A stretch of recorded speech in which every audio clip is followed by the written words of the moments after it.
acompañarnos. Como nos presentó mi compañera Alejandra, mi nombre es María José García y con mi compañera Estefanía Garizábal daremos inicio a la charla de violencia feminicida desde la psiquiatría forense.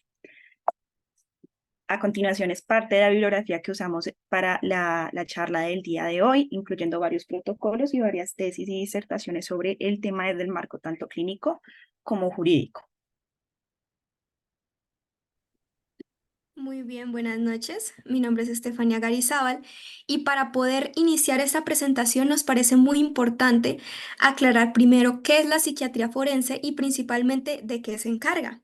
Entonces, la definición que nosotros vamos a aportar en este momento va a ser que es un conjunto de conocimientos, tanto médicos como psiquiátricos, que son precisos y son utilizados para la resolución de los problemas que se plantean en el derecho, tanto en el desarrollo del derecho como en el perfeccionamiento de este, su aplicación en la práctica y en las leyes.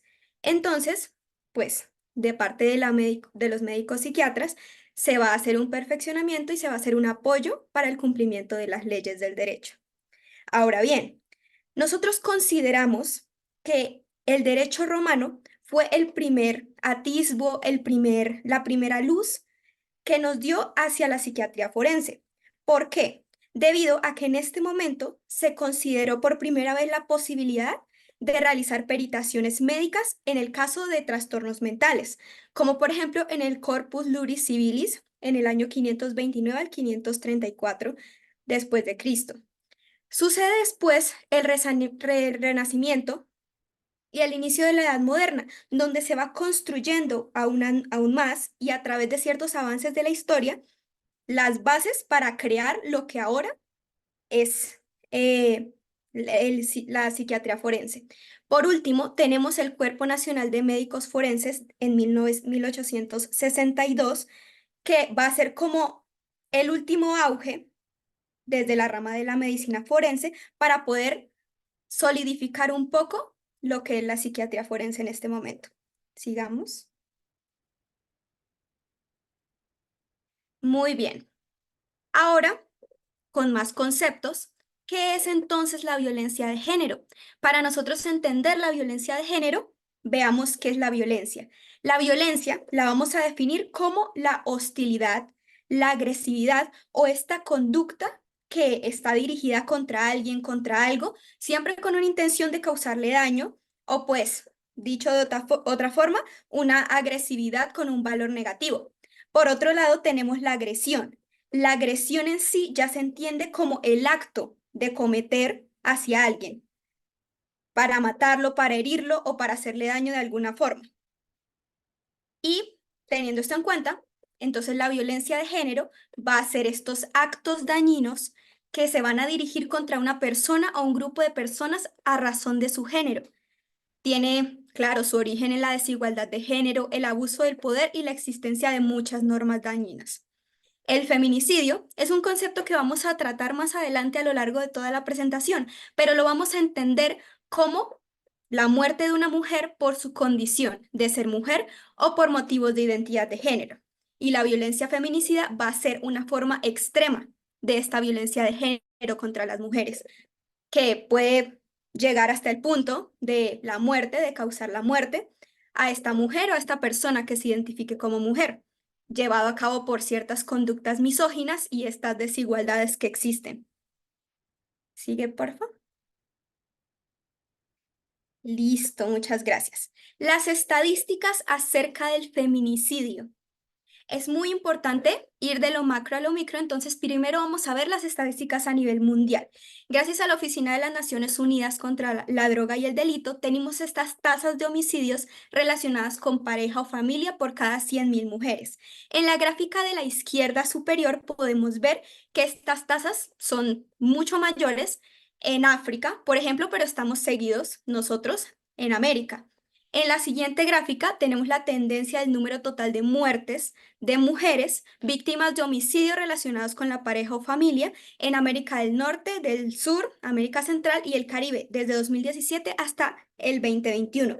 Vemos que anteriormente esta tendencia era muchísimo más alta, que hemos venido en descenso. Sin embargo, en los últimos años nos hemos quedado en una meseta, como podemos observar en la gráfica, y tenemos que tener muy en cuenta que existe un subregistro, de todas formas. Sigue, por favor. Listo. Para continuar, vamos a tomarlo un poco más pequeño. Las estadísticas a nivel de América Latina y del Caribe. Hasta el 2022, en América Latina existen ya 18 países que han aprobado una legislación para tipificar los feminicidios, es decir, que tienen leyes integrales que enfrentan esta violencia contra las mujeres. Aquí en esta gráfica, por ejemplo, podemos ver la tasa de feminicidios en el 2022.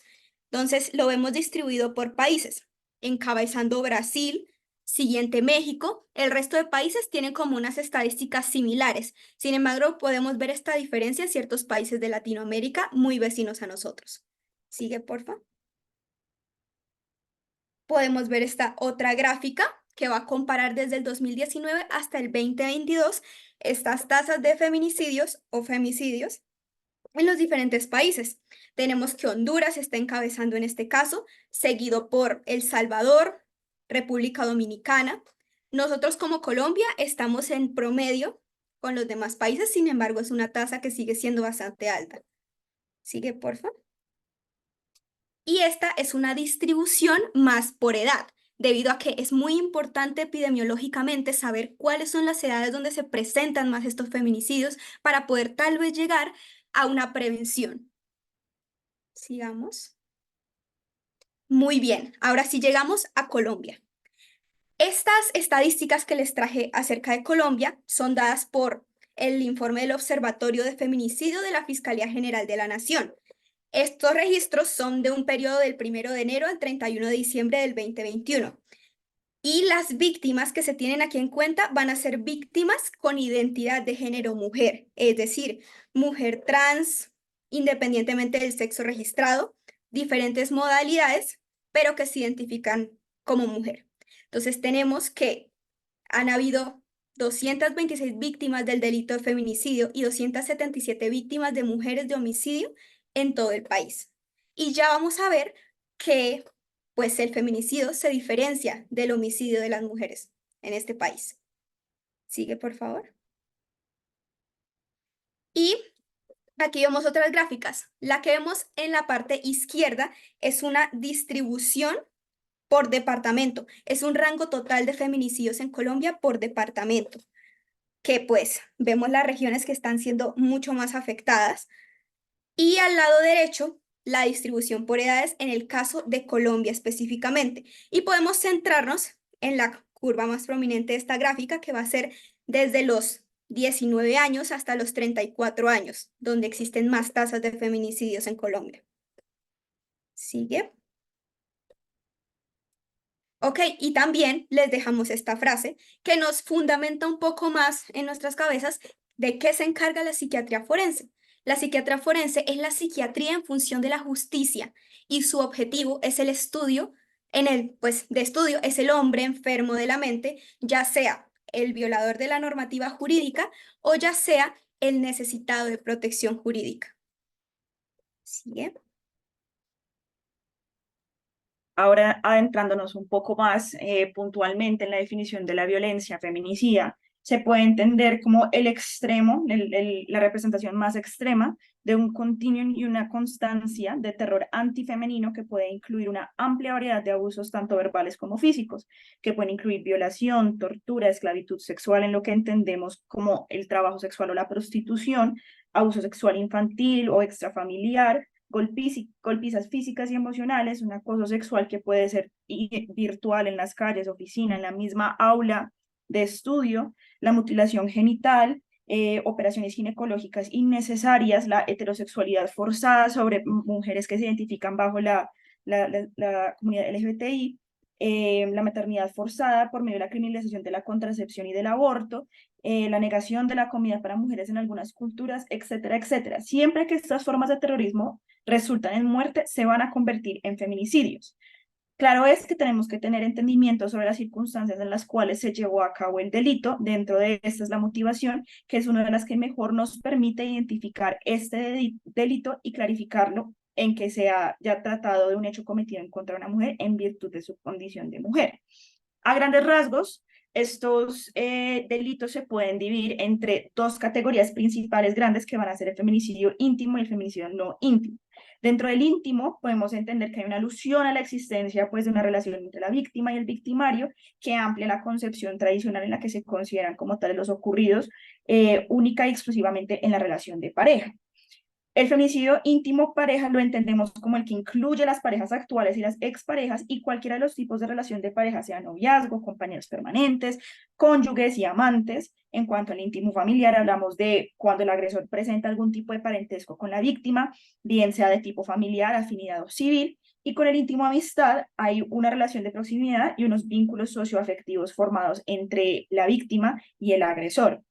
En cuanto al feminicidio no íntimo, esta es la categoría que hace referencia a los feminicidios en los cuales pues, no media una relación previa entre víctima y victimario. Por lo general son cometidos por desconocidos y las subcategorías que tenemos son el feminicidio íntimo con conexión cuando el intento de asesinar a un hombre matan a una mujer que se encontraba con este o cuando las mujeres son castigadas con la muerte por las relaciones afectivas de amistad o familiares que establecen con un hombre que tiene vínculos con grupos armados, que ha sido objeto de una venganza o de conflictos surgidos de negocios comerciales, legales o ilegales. Este es un tipo que vemos mucho en nuestro contexto en Colombia por la violencia narco y por la violencia del conflicto armado. El feminicidio no íntimo de población históricamente estigmatizada corresponde a todas aquellas muertes ocasionadas a mujeres que por su orientación sexual, su ejercicio sexual, su raza, su estatus socioeconómico o por encontrarse en situaciones de habitante de calle, tienen un riesgo adicional de ser violentadas y asesinadas. Y por último, el feminicidio no íntimo o sexual. En estos feminicidios, pues no es posible establecer una relación previa de las mujeres con su victimario, sin embargo, se consideran así por la forma como sus cuerpos aparecen expuestos. Las víctimas son encontradas semidesnudas o completamente desnudas, amordazadas, torturadas, y en esta categoría se pues enmarcan aquellos donde la violencia sexual estuvo presente y los que ocurren dentro también del conflicto armado. Continuando entonces la definición, o bueno, las diferencias entre un feminicidio versus un homicidio, digamos que lo que más presente y que tenemos que tener en cuenta es que el homicidio puede ser doloso o culposo y el feminicidio siempre va a ser doloso. ¿Qué significa eso? Un delito doloso se considera que un delito resulta doloso cuando el autor ha obrado con plena conciencia, aceptando que el acto realizado es pues contrario a la ley. Y el culposo se considera que es un delito culposo cuando el autor cometió el hecho por negligencia, imprudencia o impericia. El feminicidio siempre va a ser considerado un delito doloso. También, pues, resaltando las partes de los bienes jurídicos, el bien jurídico que se ve afectado en el homicidio va a ser la vida, sin embargo, en el feminicidio vemos la vida, la dignidad, la integridad, la temporalidad, pues el homicidio es instantáneo, mientras que el feminicidio se configura y se destaca como tal, pues digamos que se califica como un feminicidio cuando pues las circunstancias encontradas durante la investigación apuntan a que lo es. El sujeto pasivo, pues digamos que en el homicidio no requiere una calidad específica, pero en el feminicidio la víctima siempre debe ser mujer o identificarse pues como persona femenina. En cuanto a la calificación, se debe hacer una clasificación de acuerdo pues a los elementos subjetivos bajo los cuales sucedió el hecho en el homicidio. Y en cuanto al feminicidio, pues las razones de género son medios comisivos, pues es decir, que es un factor relevante para que se cometa el delito.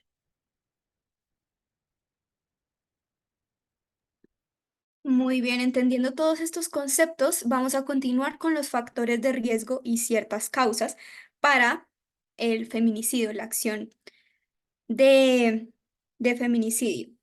Sucede que, como se imaginarán ustedes, existen muchísimos factores de riesgo y muchísimas causas. Sin embargo, la principal que debemos aclarar es ser mujer o identificarse como mujer. Ese es el principal factor de riesgo, claro está, para que se cometa un feminicidio.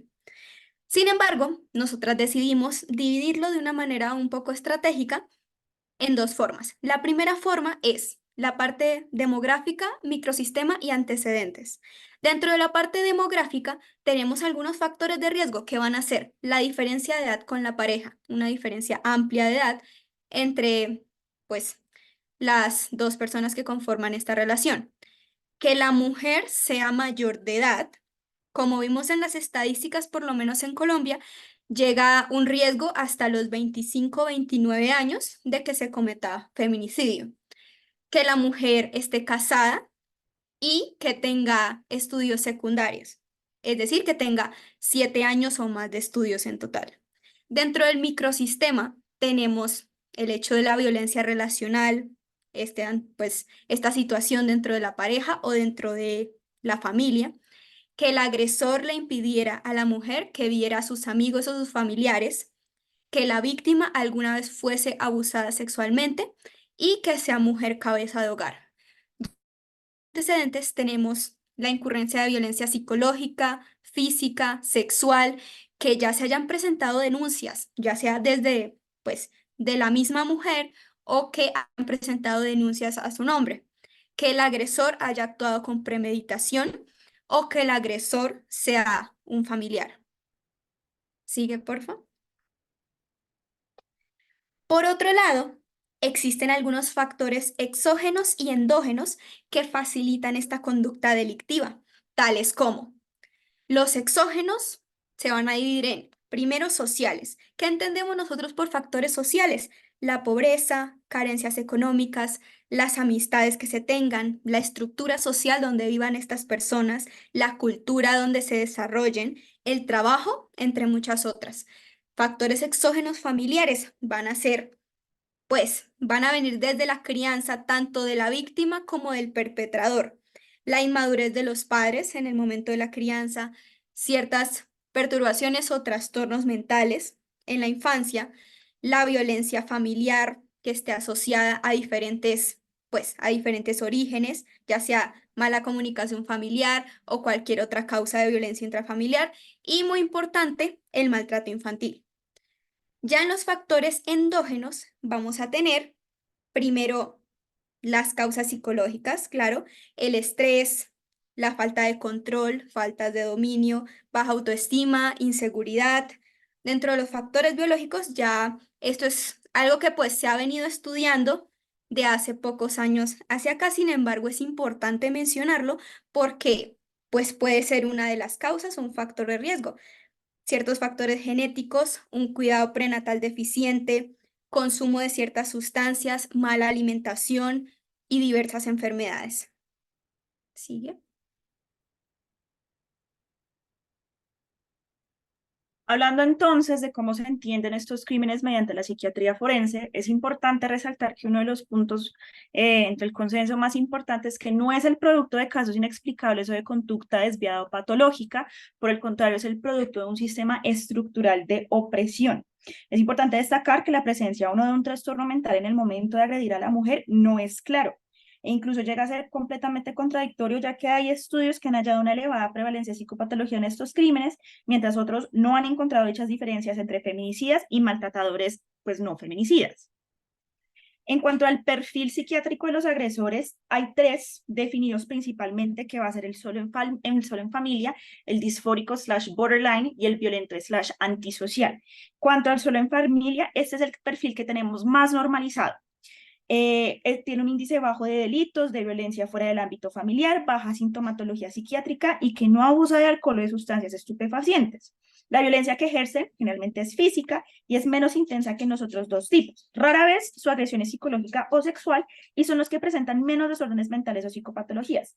Sin embargo, paradójicamente, son los que están más contentos con su matrimonio y tienen un miedo de nivel medio frente pues, a los otros dos tipos de ser abandonados. Parte de ellos tienen niveles de ansiedad muy bajos y por lo general los hombres que reciben y aceptan tratamiento contra la violencia pertenecerán a este grupo.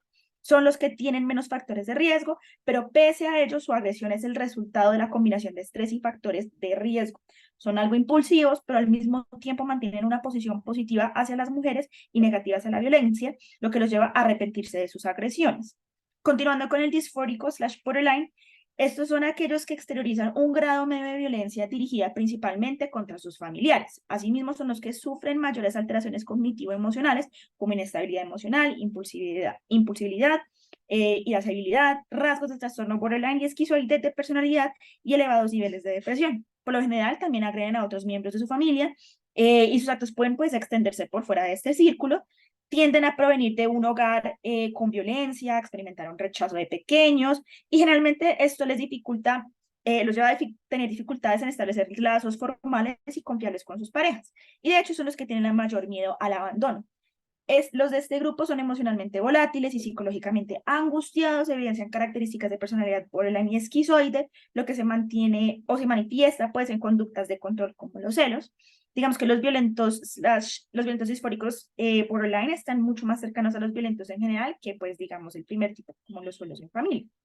En cuanto al violento o antisocial, estos son los hombres con una dilatada carrera delictiva, un consumo de alcohol y sustancias psicoactivas y un uso generalizado de la violencia en cualquier contexto. Experimentan, digamos, menores índices de ira y de depresión que los disfóricos slash borderline, pero en ellos predominan los atributos narcisistas y antisociales de la personalidad. Muestran mayor impulsividad y tienden a presentar un apego a su pareja ligado al miedo y preocupación. Son los que agreden con mayor intensidad y su objeto de agresión es tanto dentro como fuera de su familia. También son los que en mayor proporción tienen antecedentes penales, poseen pares o pues amistades cercanas que han tenido problemas penales y hacen un mayor uso y abuso de sustancias, son impulsivos, tienen escasas habilidades sociales para el matrimonio, para situaciones no maritales y son muy hostiles hacia la mujer y aceptan el uso de la violencia pues como algo común y aceptable. Ahora, pasando como tal al perfil de los hombres feminicidas, hay dos descritos principales que van a ser el alfa y el beta. El alfa son considerados suficientemente controlados, son narcisistas y antisociales, con antecedentes por violencia de género, son dominantes, posesivos y celosos. En cuanto al beta, que es el opuesto, son considerados sobrecontroladores, presentan antecedentes por violencia contra sus parejas, son inseguros, de baja autoestima, introvertidos y con dificultades de sociabilidad, lo que, pues digamos, hoy comúnmente en redes sociales se conoce como los incels o los célibes involuntarios. En cuanto a los trastornos psicopatológicos que podemos apreciar pues de alta prevalencia en estos perfiles, los trastornos psicóticos, trastornos del ánimo y la ansiedad, la persona limítrofe y antisocial, y algo muy importante para destacar entre la diferencia entre el alfa y el beta es que el beta tiene una fuerte dependencia hacia la mujer y altos niveles de depresión que facilitan la aparición de ideación suicida en ellos. Gracias. Listo. En este punto ya vamos a ahondar un poco más en el papel que juega el psiquiatra forense dentro de esta compleja situación. Primero que nada, se va a llevar a cabo una evaluación y un diagnóstico en el caso de feminicidio. ¿Y de qué se va a tratar esta evaluación? Vamos a encontrar estos elementos pues asociados a la motivación criminal que hace que los agresores ataquen a las mujeres por considerar que su conducta o pues su planteamiento, su vida, su forma de ser se aparta de los roles establecidos como adecuados o normales por la cultura. En segunda instancia, debemos identificar cómo esta percepción se va a traducir en una serie de elementos criminales y, pues, en su componente cognitivo y cómo estas decisiones que se adoptan ya van a llevar a un plan y pues a ejecutar el feminicidio. En este punto se va a analizar no solo el componente cognitivo, sino también el componente emocional, ya sea el odio, la ira, entre otras emociones que se estudian aquí, de la conducta de los agresores. Sigue, porfa. Listo. Dentro de este análisis vamos a tomar pues un punto de vista de análisis de género, lo que nos va a permitir a la larga abordar de una forma muy integral, ponernos en contexto y pues comprender la razón de la violencia. Pero para todo esto debemos, claro, ver los antecedentes de la persona, del feminicida, porque pues aquí estamos analizando es al feminicida.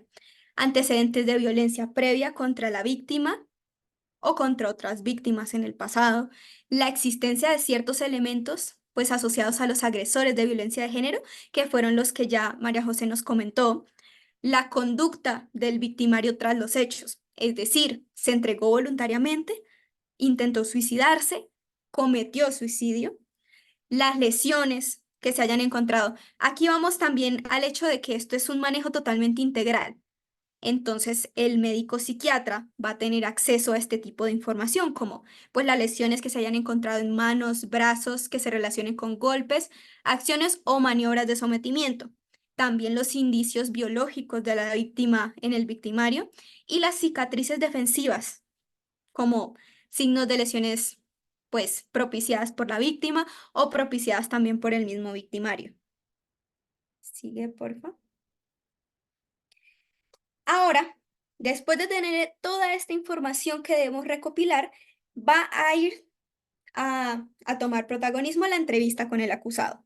Vamos a elaborar una evaluación psiquiátrica, una historia clínica completa, incluyendo antecedentes, tanto del agresor o victimario como también de la víctima.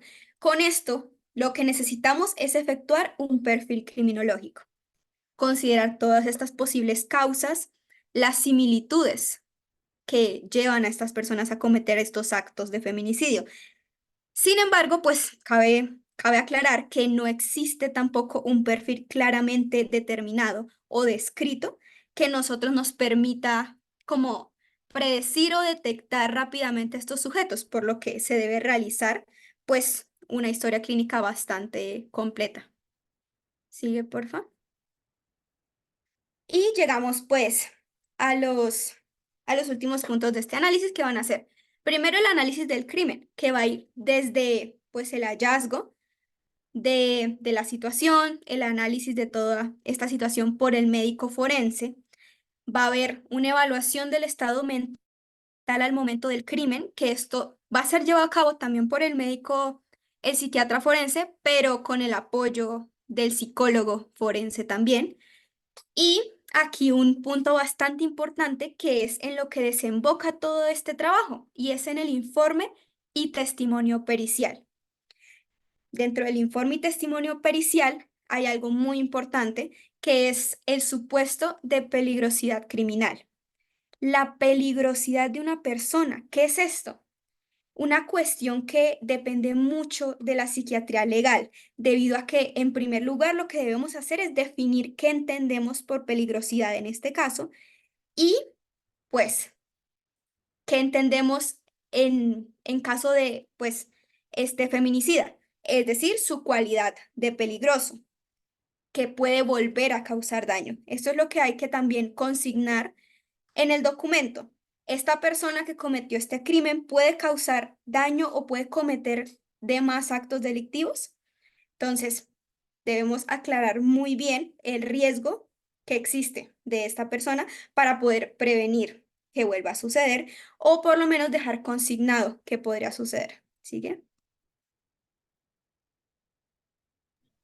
Bueno, cuando queremos hablar sobre los riesgos de recurrencia o los riesgos de ocurrencia en general, tenemos una herramienta acá en el marco colombiano que es el protocolo de evaluación del riesgo de violencia mortal contra mujeres por parte de su pareja o expareja.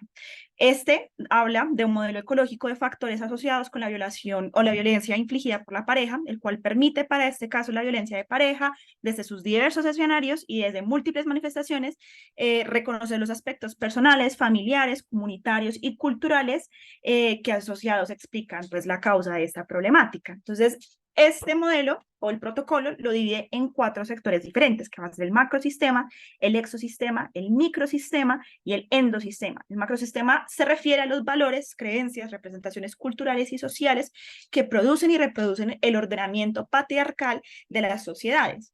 Según María Jesús Izquierdo, esta división asigna roles diferentes y dispares a los géneros de tal forma que se produzca pues, un orden jerárquico en el que las mujeres ocupan un lugar no privilegiado pues, en los ámbitos familiares, de parejas sociales, políticos y económicos, entre otros. En cuanto al exosistema, este se nos va a referir a los aspectos pues, originados en los factores estructurales que sí van a afectar los entornos más cotidianos de las personas e incluye, pues, para el caso de la violencia contra las mujeres, las posiciones socioeconómicas, el aislamiento de las mujeres, sus familias, sus roles de par, Y aquí se pues exploran los contextos comunitarios en donde se desarrollan los individuos y las familias, así como las relaciones sociales que pues se establecen entre estas, los vecindarios, el barrio, los ambientes sociales, los ambientes escolares y laborales, y pues los grupos de pares y los medios de comunicación más próximos, pues entre muchos otros. Digamos que las características de esos ambientes pueden aumentar el riesgo de recurrencia o de ocurrencia de estos actos, y fomentar la cultura de la violencia debido a que en esto se viven de manera cotidiana los roles de legitimación social de la violencia. Y en este nivel los riesgos pueden entonces estar pues potenciados por el conflicto armado, los conflictos comunitarios que pueden estar derivados del mismo deterioro urbano, el hacinamiento, la penuria económica, la participación en grupos ilegales o cercanos a la delincuencia, desempleo, falta de oportunidades de desarrollo educativo y deportivo, pues entre muchísimos otros. En cuanto al microsistema de relaciones interpersonales, en el caso de la violencia contra las mujeres, pues la pareja y la familia son los entornos más próximos en donde se gestan o pues incrementan las agresiones, porque pues a través de diferentes dispositivos de mecanismo de poder se construye el sistema de relaciones de los integrantes de la familia. Y ese puede potenciar o generalizar o crear las violencias contra las mujeres y vivir en ambientes familiares no democráticos, ser víctima de agresiones de cualquier tipo o de gravedad en la familia, o pues digamos también atestiguar actos de violencia puede predisponer a las personas a sufrir o perpetuar este tipo de actos en la adolescencia, en la juventud y vida adulta. Tener amistades o participar de grupos que cometen o incitan actos violentos también pues eleva el riesgo de que una persona sufra o realice estos actos, y digamos que los modelos de identidad patriarcal que están fundados en el machismo y el respeto a los privilegios masculinos van a pautar en comportamientos, expectativas, códigos altamente sexistas y discriminatorios que van a incorporar o hacer legítimo también el uso de diversas modalidades de violencia que ya habíamos mencionado anteriormente, tanto de los hombres contra las mujeres como entre hombres entre sí. Digamos que el ordenamiento pues, patriarcal de las familias está relacionado con el control y la toma de decisiones en cabeza de los hombres, con el autoritarismo familiar, control masculino de dinero y de los recursos de las mujeres, y pues ese sentido de propiedad, dominación y control de la vida de ellas, también de su cuerpo, de su sexualidad, entre parejas, y la legitimación de la potestad masculina pues para disciplinar o castigar a quien infringe desde su perspectiva el ordenamiento social de los géneros, en este caso la mujer o su pareja. En el endosistema, estos son, o este nos habla directamente de los individuos y de sus historias personales. Digamos, la tolerancia a la violencia de género se puede entender desde la perspectiva de las historias personales como el proceso de aprendizaje y normalización de la violencia surtida durante la infancia, respecto a la cual se incorporan nociones o ideas que van a validar la violencia como un medio aceptable de interacción. Se considera que en el plano individual los factores biopsicosociales que subyacen en la historia personal, influida también por características como la edad, el sexo, el nivel educativo, el empleo, los ingresos, pues los factores de riesgo que se deben observar son la presencia de antecedentes de conductas agresivas o de autodesvalorización, los trastornos pues, psiquiátricos de la personalidad, adicciones o situaciones de crisis individual debido a la pérdida de empleo, las frustraciones profesionales o el fracaso escolar, entre muchísimos otros factores de riesgo adicionalmente. Entendiendo entonces la teoría del ciclo de la violencia, pues tenemos entonces también la escala de la violencia que señala que en general pues no constituyen a hechos aislados o al azar. Va a obedecer, por ejemplo, a un momento de impulso por parte del agresor, sino que por el contrario, hace parte de un continuum que ya mencionamos anteriormente, que se incrementa a través del tiempo. Se va a presentar en un aumento progresivo de las formas y artefactos mediante los presentes, mediante los cuales van a pues las personas involucradas van a aumentar la intensidad y de la agresión que puede, aunque no necesariamente llegar a la cronicidad y a la violencia mortal. Entonces, desde esta perspectiva, se comprende la violencia contra la mujer en relación de pareja de manera dinámica, cambiante a través del tiempo, y la escalada se presenta con agresiones de hechos diversos cada vez más graves. Es decir, la violencia contra la mujer en la pareja es procesual, y va en un crescendo, aumentando completamente. Con frecuencia, la escalada se inicia en el noviazgo con algunas conductas o actitudes violentas como control, celos, posesividad, mal genio, las cuales pues se pueden asociar a manifestaciones de, entre comillas, lo que normalizamos como amor verdadero, un sentido por el hombre esperado por la mujer. Entonces, en estas fases está la fase de acumulación de tensión. Aquí se caracteriza por la formación gradual de tensión en la relación ante pequeños incidentes cotidianos, que aumenta la fricción y los conflictos entre los miembros de la pareja. Este aumento progresivo de la tensión puede incluso comenzar a manifestarse a través de agresiones de tipo psicológico e incidentes entre comillas menores, de malos tratos físicos como bofetadas, empujones. Pues en esta fase la víctima percibe que puede evitar o retrasar la ocurrencia de las agresiones si acepta las exigencias del maltratador, si se muestra sumisa, si ignora sus insultos y por el contrario puede acelerar su aparición si rechaza o si enfrenta a sus demandas. En cuanto a la fase de explosión, esta se caracteriza por la liberación completamente abrupta de niveles elevados de tensión acumulada, en forma de episodios graves de maltrato, ya sean de tipo físico, sexual o psicológico. La violencia es ejercida por el maltratador como un castigo ante la conducta de la mujer, que va a percibir que ha perdido totalmente el control sobre la ocurrencia de los actos violentos, pues ya que tanto en el inicio como en el fin de las agresiones es impredecible. Este periodo, pues digamos que es el más corto, su duración oscila habitualmente entre las 2 y 24 horas, es decir, el tiempo de liberación, pero es el que produce un mayor daño en la víctima. En ocasiones, es después de este periodo cuando la víctima decide buscar asistencia médica, aunque esto ocurre en menos del 50% de los casos, y la finalización de esta etapa suele ir seguida por un estado inicial en la mujer de choque, negación y incredulidad sobre lo ocurrido. Por último, tenemos la fase de arrepentimiento, reconciliación, también conocida como la fase de luna de miel, que se va a caracterizar por un estado muy temporal de aparente calma y pues tranquilidad, en el cual la violencia desaparece y el maltratador muestra conductas reparadoras, se va a pedir perdón, prometer que no lo va a volver a hacer, que no va a volver a suceder, y es frecuente que el agresor trate de justificar el maltrato, va a aludir a factores externos como el alcohol, exceso de trabajo, otros problemas, estrés, y lo que es aún más grave y aún más frecuente, descarga la responsabilidad sobre la mujer por no haber hecho algo o haberlo hecho en contra de su voluntad. Por último, ¿cómo se define el riesgo de la violencia mortal? Digamos que los factores de riesgo son características asociadas con un incremento de la probabilidad de que suceda un determinado hecho, ya sea un acto de violencia física, sexual o de otra naturaleza. Sabemos que pese a la presencia de uno o más factores de riesgo, esto no indica necesariamente que se dé una determinada relación causal, sí que se cumple que la probabilidad de un suceso asociado o a los factores de riesgo aumente. Entonces, con la evaluación clínica no estructurada, las decisiones de la evaluación del riesgo se basan en la discreción profesional y se califica de acuerdo a la experiencia del mismo. En cuanto a la evaluación actuarial, está a utilizar instrumentos con variables, predictores y puntos de evaluación y de corte. Predice pues entonces un comportamiento específico dentro de un marco de tiempo definido y este enfoque a veces va a omitir las variaciones particulares de los riesgos en cada pues caso específico y a veces pues minimiza la experiencia del profesional con relación al instrumento que use para calificar. En cuanto al juicio clínico estructurado, pues este enfoque se diseña para reducir la brecha entre el enfoque de evaluación de riesgo no estructurada y la evaluación del riesgo actuarial. Utiliza instrumentos de apoyo para la predictibilidad, pero al mismo tiempo reconoce la experiencia del profesional en el proceso de evaluación del riesgo.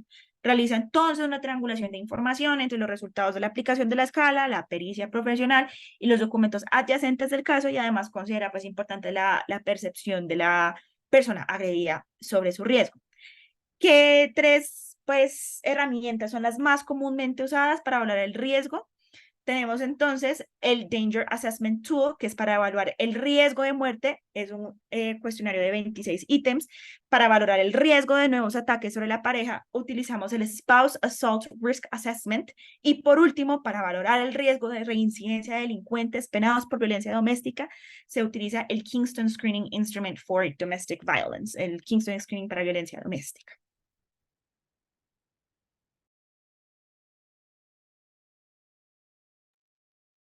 Listo. Como les mencionaba al inicio, pues en Latinoamérica existen 18 países que penalizan el feminicidio como delito. Y pues Colombia es uno de ellos. ¿Puedes darle otro clic, por favor? Gracias. Y Colombia es uno de ellos. Entonces, sin embargo, pues este ha sido un camino bastante largo de aprendizaje, por lo que no se inició de una vez con una sentencia o una ley que penalizara directamente el feminicidio. Lo primero que nosotros tuvimos en esta, pues, en esta línea de ideas fue la Ley 1257 del 2008, por la cual se dictaron normas de sensibilización, prevención y sanción de formas de violencia y discriminación contra las mujeres.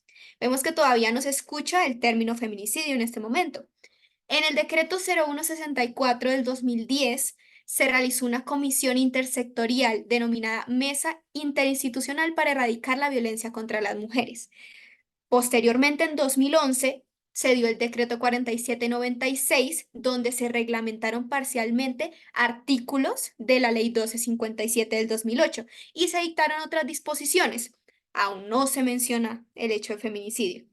La ley 1719 del 2014 se modifican más artículos de ciertas leyes que castigaban la violencia o discriminación contra las mujeres y se adoptan más medidas para poder garantizar el acceso a la justicia de las víctimas de violencia sexual, en especial víctimas de violencia sexual con ocasión o a causa del conflicto armado, y se dictan otras disposiciones.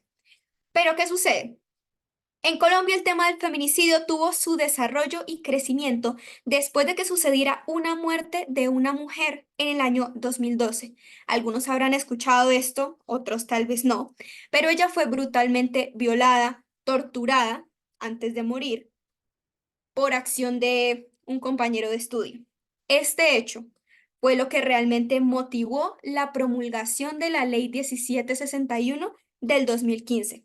Pero vemos esta franja muy amplia del 2012, que fue cuando se cometió este feminicidio, hasta el 2015, que fue cuando se promulgó la ley. Esta ley se llama de Rosa Elvira Celi, en honor o pues en reconocimiento a esta lucha que se llevó por todos estos años con respecto a este feminicidio. Así que, claro está, debemos tener en cuenta otros compromisos que tenemos, compromisos legales, que son los compromisos internacionales. Desde el Programa de Acción de Viena, la Declaración y la Plataforma de Acción de Beijing, la Resolución 1325 del Consejo de Seguridad de las Naciones Unidas y el Protocolo para prevenir, reprimir y sancionar la trata de personas, especialmente mujeres y niños, de la Corte Constitucional. Tenemos nuestras propias leyes en Colombia, pero tenemos varios acuerdos internacionales que siguen reglamentando estos hechos. ¿Sigue? Por último, hablando del impacto social, podemos decir que el feminicidio conlleva la ruptura del Estado de Derecho, ya que el Estado es incapaz de garantizar la vida de las mujeres, de actuar con legalidad y hacerla respetar, de procurar justicia y de prevenir y erradicar la violencia que lo ocasiona. En esto significa que el feminicidio es un crimen de Estado.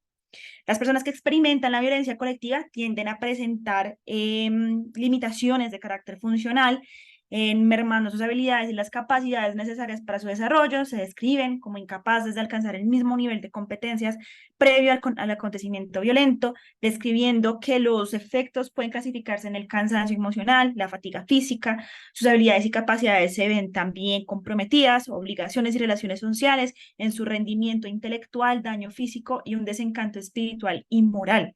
Las consecuencias a nivel extenso se mantienen bajo un velo, pasando a las víctimas a un segundo plano, donde la búsqueda de la justicia se convierte pues, en el único objetivo posible que los lleva a la rectimización y pues la incapacidad para desprenderse de la impotencia y el impacto del feminicidio en las víctimas sobrevivientes e indirectas genera unos daños tanto psicológicos, físicos y psicosociales que también quebrantan los derechos humanos, a lo que limita el desarrollo de la calidad de vida.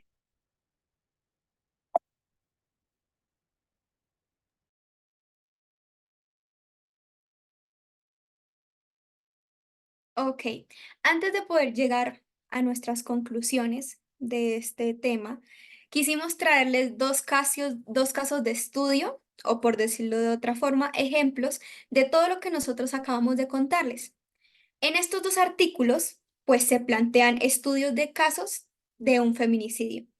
El primero, en la parte superior, pues ahí aparece la banderita de Colombia, debido a que este fue pues sucedió en Colombia, más específicamente en la ciudad de Bogotá, y es una aproximación preliminar desde pues una perspectiva sistémica a partir del relato de la madre del feminicida. ¿Qué nos pareció muy interesante de este caso y por qué se los trajemos a ustedes? Es porque se evidencia, pues, cómo el sujeto va a asumir ciertas estrategias de afrontamiento ante la situación de crisis que se está enfrentando. Vamos a ver, pues, toda la situación de violencia intrafamiliar, el consumo de licor por parte de familiares del feminicida pues, en sus antecedentes, toda su historia de vida, la relación que tiene el sujeto con su madre, todo el marco de dicha relación. Entonces, pues se analiza todo esto, se mencionan todas las dificultades que tiene el sujeto con habilidades sociales, habilidades en comunidad y pues claro, habilidades conyugales. Por otro lado, tenemos el artículo de abajo, el perfil criminológico en un caso de feminicidio sin escala de violencia previa, que sucedió en España. Este artículo es de España y también lo incluimos acá porque nos da una perspectiva muy diferente al primer caso, debido a que, como lo dice su título, no hubo una escalada de violencia previa.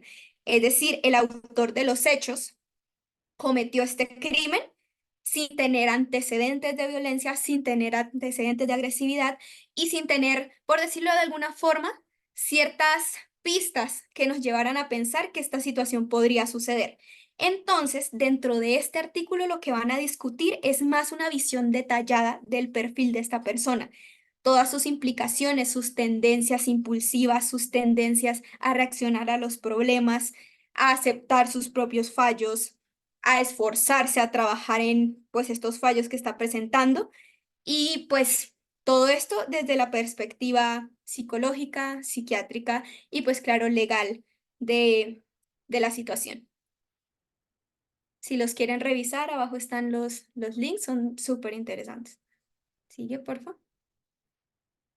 Por último, nuestras conclusiones. Tenemos que el feminicidio representa, como ya hemos mencionado, la culminación más extrema de actitudes sociales y políticas antifemeninas. A nivel de la legalidad colombiana, la ley Rosa Elvira Celi tipifica este delito y contextualiza posibles escenarios para calificar el homicidio de una mujer como feminicidio. Y en el marco de la psiquiatría forense se han definido múltiples categorías de agresores y perfiles de feminicidas con múltiples herramientas de evaluación, esto es con el fin de definir posibles tratamientos y riesgos de recurrencia. Finalmente, el impacto social del feminicidio radica en una ruptura del Estado de Derecho con consecuencias permanentes tanto para las familias de las víctimas como para la sociedad entre sí. Muchísimas gracias. Bueno, ahora finalmente queremos darle la palabra al doctor Danilo para que pues, pueda responder preguntas que tengamos, comentarios sobre la charla, cualquier información que quiera agregar, es muy bienvenido el doctor.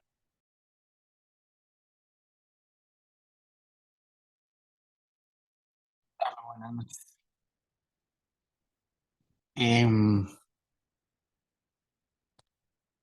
¿Hasta qué hora está programado esto? Para más o menos como plantear el tema. Más o menos a las 8:15, doctor, más o menos. Ok.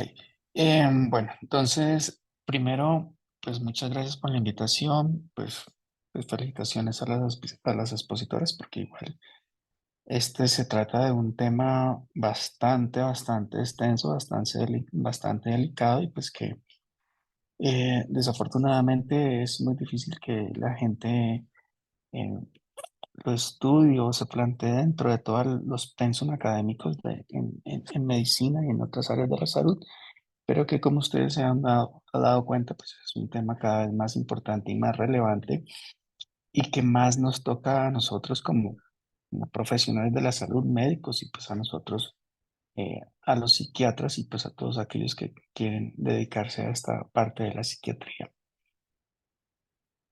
Em, digamos que ahí, mm, pues digamos que un poco es para comentar mi experiencia. Yo actualmente estoy dedicado pues casi que exclusivamente a la psiquiatría de enlace, pero tengo algo de experiencia forense porque trabajé pues varios años en el Instituto de Medicina Legal. Y, y es como para más o menos redondear y para que entiendan ustedes un poco cómo funciona la psiquiatría forense en nuestro país.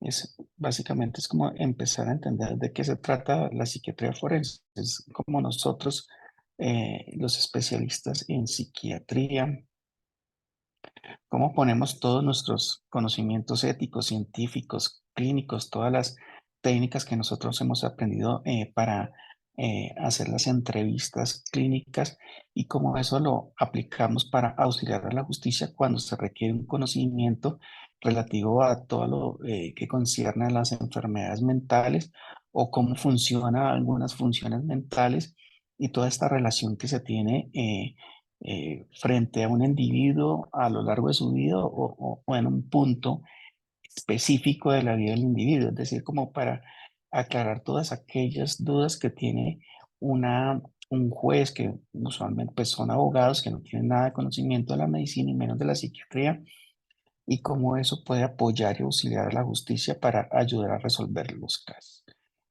Y la psiquiatría forense, pues obviamente no son lo más, como se podría decir, como lo más ampliamente conocido es como cómo apoya la psiquiatría forense a alguna de las ramas del derecho, pues por ejemplo, se apoya a lo que es más conocido como al derecho penal, que es como todos estos casos de, por ejemplo, de inimputabilidad, de autopsias psicológicas, por ejemplo, pero también se apoya casos contenciosos, casos administrativos, casos familiares, casos civiles, eh, y es como algo importante para tener en cuenta.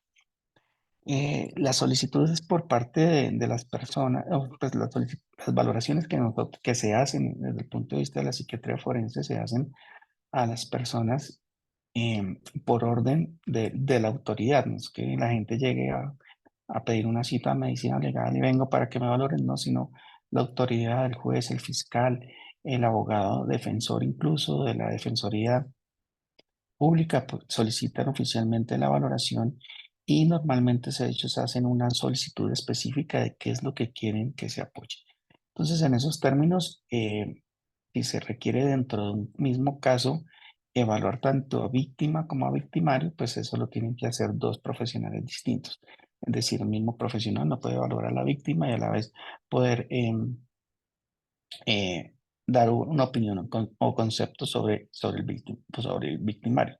Además, porque ustedes entenderán también que nosotros estamos moviéndonos en todo el sistema penal oral acusatorio y todo lo que uno plasme en un informe pericial tiene que ir sustentado en un juicio oral ante el juez y pues ante todas las partes, la fiscalía, la defensa, la procuraduría, etcétera, y todas las personas que se consideren parte del proceso penal, del proceso como tal, ¿no? Entonces, digamos que eso es inicialmente lo que hace el psiquiatra forense como a grandes rasgos.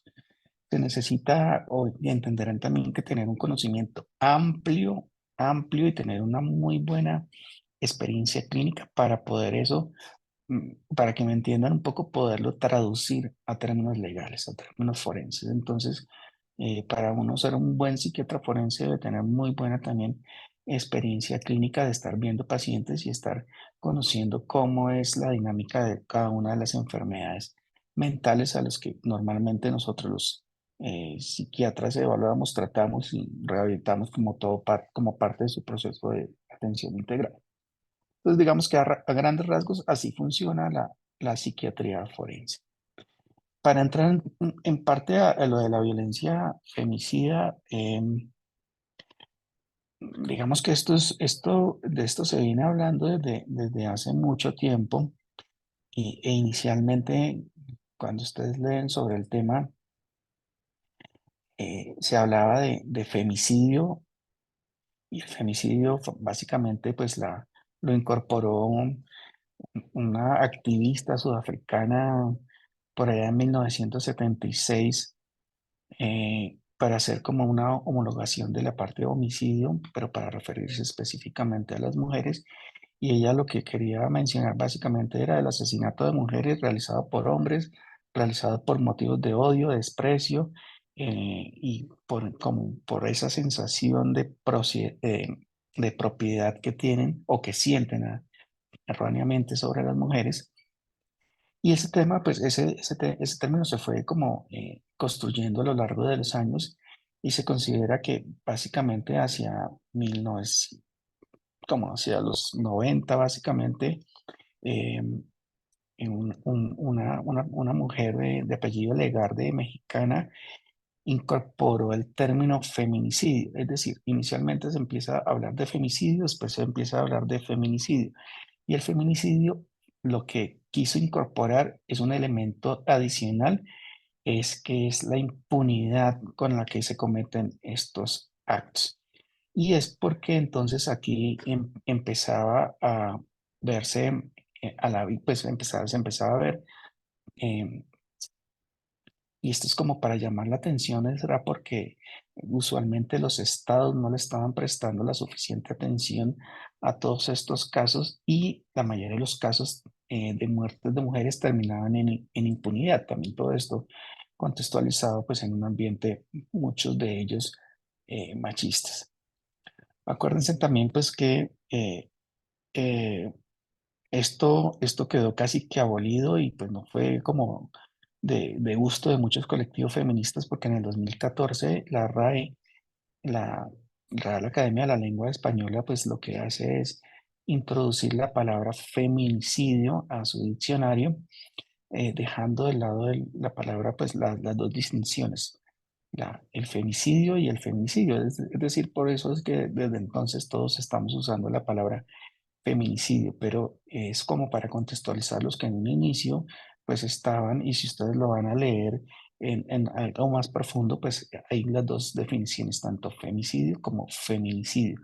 Y acuérdese que, para que me entiendan así como a grandes rasgos, el feminicidio es un femicidio donde hay impunidad, donde la respuesta del Estado fue pobre y se permitió toda la impunidad de los casos. Otra cosa que también les quería hablar en cuanto a la parte de todas las leyes que ha sucedido en Colombia.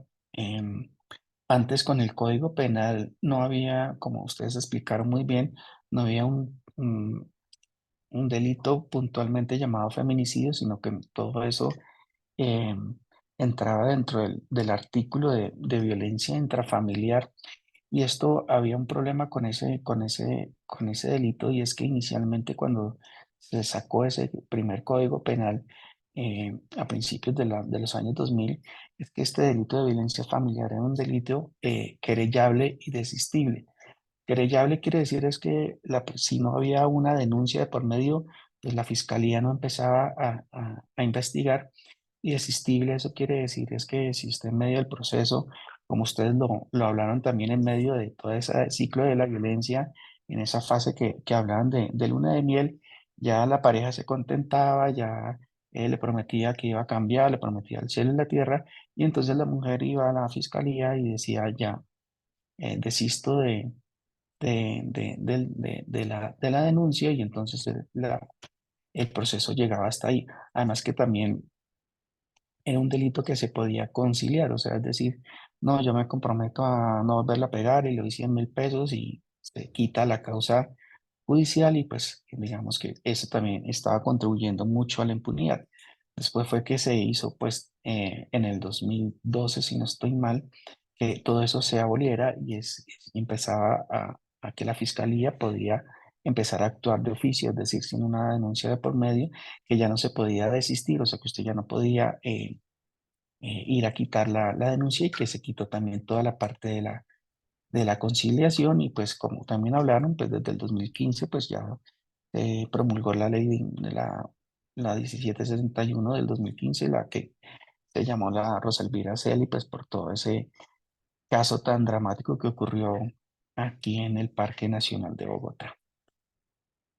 Entonces, en esos términos, pues digamos que ya la fiscalía tiene como más garras para poder hacer todo el procesamiento de todas estas denuncias. Con eso entenderán que si ya usted pone la denuncia o si ellos actúan de oficio, pues ese, hasta que no termine el proceso, pues no se va a concluir básicamente, y pues muchos de estos perpetradores terminan pues en la cárcel si se comprueban pues toda la violencia, el feminicidio. Es decir, está el feminicidio que termina en muerte, y pues o la tentativa de feminicidio también, ¿no? Pues que son lesiones que ocurren pues con esa intencionalidad.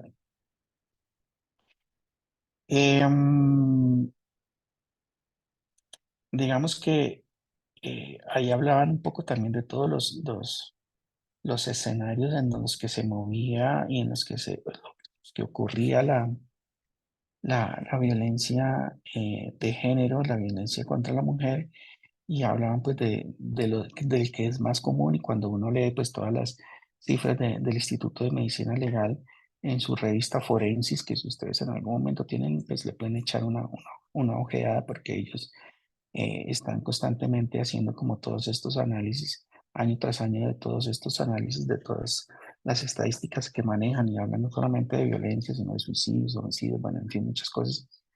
La principal es en el ambiente, en el contexto íntimo, donde pues ocurre por la pareja, por familiares o por personas que son cercanas, amigos a la persona, que es algo muy parecido también a lo que ocurre con el delito sexual.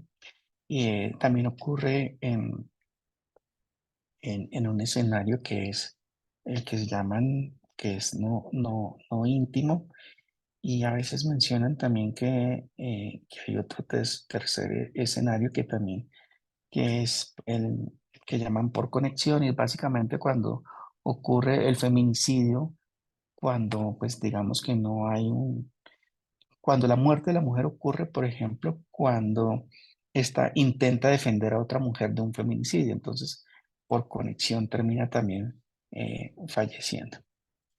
Esto es un problema pues bastante pues delicado, y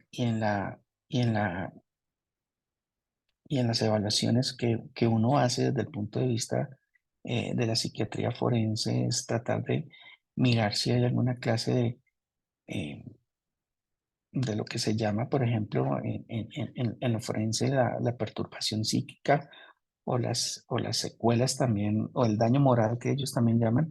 Es básicamente es para ver si a consecuencia de los actos de violencia contra la mujer ocurrió alguna patología mental o alguna condición clínica que afecte el funcionamiento global de la persona. Acuérdese que no siempre nosotros en lo forense tenemos que entrar a catalogizar dentro de toda la nosología psiquiátrica. No, esta tiene un trastorno de estrés postraumático, esta tiene una depresión, esta tiene una ansiedad. A veces las personas no tienen una entidad nosológica propiamente dicha del DSM o del CIE-10, pero sí hay un grupo de síntomas y síntomas que están afectando, producto de ese tipo de violencia, que termina afectando su funcionamiento. Esto es importante porque uno lo tiene que describir, uno tiene que describir de igual forma que están relacionados con los hechos que se están estudiando, y en algunos casos los jueces también piden cómo uno puede ayudar a que se minimice todo el impacto de esa violencia, es decir, que si se necesita terapia psicológica, farmacoterapia, algún tipo de indemnización, algún tipo de reconocimiento, y básicamente pues eso hace parte de todo el proceso de reparación que se le hacen a las víctimas de la violencia. Una cosa que ustedes mencionaron ahí que me parece importante, ya como para terminar, como para no alargarme tanto, es toda la parte que es como de los agresores. Y a mí hay una cosa que me choca en cuanto a todo, en la forma como mucha gente se termina expresando, y es que alguien hace o comete un delito y dice, no, eso es un loco.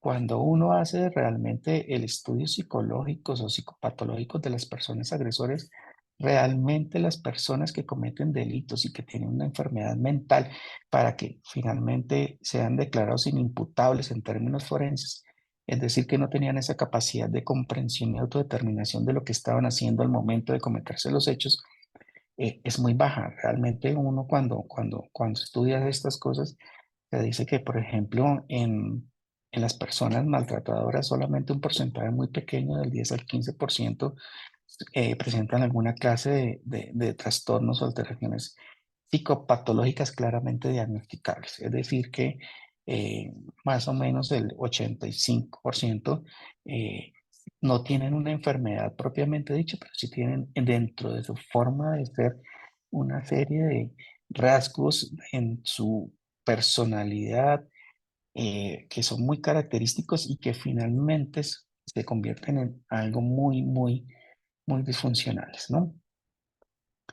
Pero lo que uno sí ve es que estas personas maltratadoras principalmente lo que tienden a hacer es que tienen unos sesgos cognitivos que son, creo yo, producto también de la crianza en un país muy patriarcal o machista como el nuestro, donde esas personas creen, por ejemplo, que o tienen esos pensamientos equivocados de que la mujer es inferior o que el hombre tiene una posición superior en la sociedad o en algunas comunidades o en algunas zonas del país donde la violencia, cualquier tipo de violencia, está completamente normalizada y es la forma más adecuada para resolver los conflictos.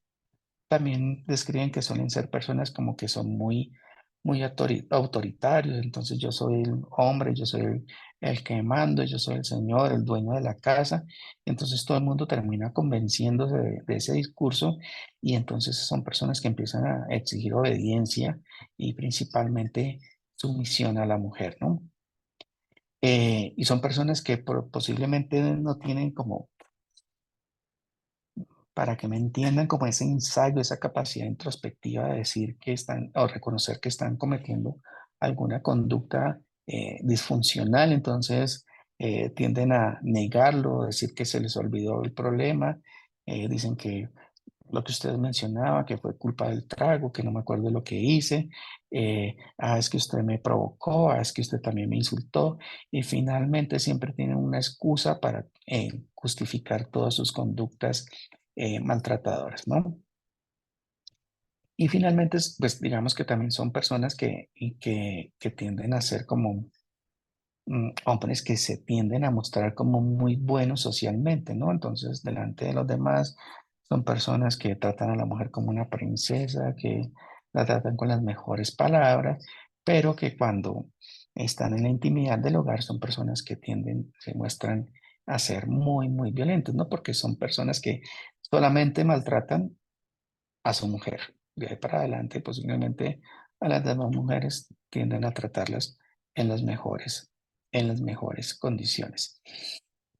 Hay una cosa que me parece que es importante y es que cuando las personas son maltratadoras, y esto ocurre en muchos aspectos, por ejemplo, cuando uno puede ver pacientes, personas que hacen matoneo, es que son personas que suelen tener en términos generales una autoestima muy baja y tienden a tener como unas necesidades de dependencia, es decir, que ellos tienden a proyectar una imagen de seguridad, pero que en el fondo son personas eh, acomplejadas, con un sentimiento de inferioridad que los lleva a utilizar el maltrato como un medio de ejercer ese poder y de sentirse superiores. Entonces, esto les ayuda de alguna manera a reforzar esa necesidad de mejorar, de reforzar su autoestima y de no mostrar a los demás que tienen esa necesidad de dependencia, que tiene alguien, que tienen que tener a alguien para que se estén constantemente